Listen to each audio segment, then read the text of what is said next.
Maharashtra today 24 news सत्य परिस्थितीचा सविस्तर आढावा। माहूर वनपरिक्षेत्र कार्यालय मांडवी अंतर्गत सारखणी घाटातील जंगलातून जाणाऱ्या राष्ट्रीय महामार्गावरील वन तपासणी नाक्याजवळ अज्ञात वाहनाच्या धडकेत 27 ऑक्टोबरच्या रात्री बिबट्याचा मृत्यू झाला। या घटनेनंतर वन विभागाच्या अधिकाऱ्यांनी हलगर्जीपणामुळे मृत बिबट्याचा शव घटनास्थळावरून गायब झाला असा आरोप स्थानिक वन्यप्रेमी घटनास्थळी उपस्थित असलेल्या शेकडो लोकांनी सहाय्यक वनसंरक्षण किनवट व वनपरिक्षेत्र अधिकारी मांडवी यांना घटनेची माहिती दिली। मात्र त्यांना घटनास्थळी पोहोचण्यास 1.5 ते 2 तासांचा विलंब झाला, ज्यामुळे शव गायब झाल्याची घटना समोर आली आहे। वन विभागाच्या अधिकाऱ्यांकडून बिबट्याचा शोध घेण्यासाठी मोहीम राबवण्यात आली असली तरी मृतदेह अद्याप सापडलेला नाही। वन्यप्रेमी नागरिकांनी दुर्मिळ प्राण्यांचा मृत झाल्यामुळे खेद व्यक्त केला। या प्रकरणात दोषी असलेल्या अधिकाऱ्यांवर फौजदारी गुन्हे दाखल करून त्यांची बडतर्फी व्हावी अशी मागणी मनसेचे जिल्हाध्यक्ष रवी राठोड यांनी जिल्हाधिकारी, मुख्य वनसंरक्षण आणि उपसंरक्षण यांच्याकडे केली आहे। नमस्कार, मी मनसे जिल्हाध्यक्ष रवी राठोड। नांदेड जिल्ह्यातील किनवट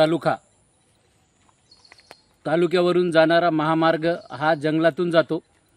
जंगलातून जात असताना जंगलाचे प्राण्यांचं तिथं वास असतो, तर तो किनवटवरून सारखणी जाताना सारखणीच्या घाटामध्ये म्हणजे तिथं वननाका तपासणी आहे, तपासणी नाका वन तपासणी नाका तिकडे असल्यावर तिथून 2 ते 3 मिनिटाच्या अंतरावर अज्ञात वाहनाच्या धडकेत बिबट्या नावाचा वाघ हे मृत्यू पावला।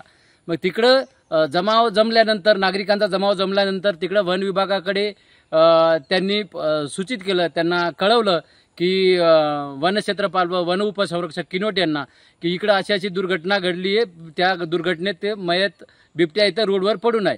पण ते आता हाकेच्या अंतरावर असणारी वन नाका व तिथून किनवट हे 15 ते 20 मिनिटाचा प्रवास आहे आणि मांडवी हे अर्धा तासाचा प्रवास आहे। म्हणजे वनक्षेत्रपालाचं कार्यालय आणि मुख्य उपवनसंरक्षकाचं कार्यालय हा 15 ते 20 मिनिटाच्या अंतरावर आहे। पण ते 2 घंटे हे जाणीवपूर्वक डिले करून त्या वाघाच्या मृतदेहाची या लोकांनी तस्करी केली असे माझे आरोप आहे। मी मुख्य वनसंरक्षक संभाजीनगर, उपवनसंरक्षक हे नांदेड व जिल्हाधिकारी नांदेड इथे मी या वाघाच्या मृत्यू प्रकरणी संबंधित अधिकाऱ्यांवर निलंबनाची कारवाई करा, बडतर्फीची कारवाई करा व त्यानंतर चौकशी समिती नेमून संबंधितावर गुन्हे दाखल करा अशी मी त्या निवेदनात मागणी केली आहे। जर समजा अद्यापपर्यंत त्यांचे कुठलेही काही चौकशीचे सूत्र हललेले नाही, मी आता माझ्या पत्रावर मी वनमंत्री, वनसचिव व संबंधित हे वन अधिकाऱ्यांना मी त्यांच्याकडे यांचा नार्कोटिक्सची मागणी करणार आहे व यांचा मोबाईल CDR हे काढून त्या दिवशीची घटना नेमकी घडली कशी या घटनेबाबत गांभीर्याने चौकशी करून संबंधित दोषी अधिकाऱ्यावर कारवाई झाली पाहिजे ही महाराष्ट्र नवनिर्माण सेनेची मागणी आहे।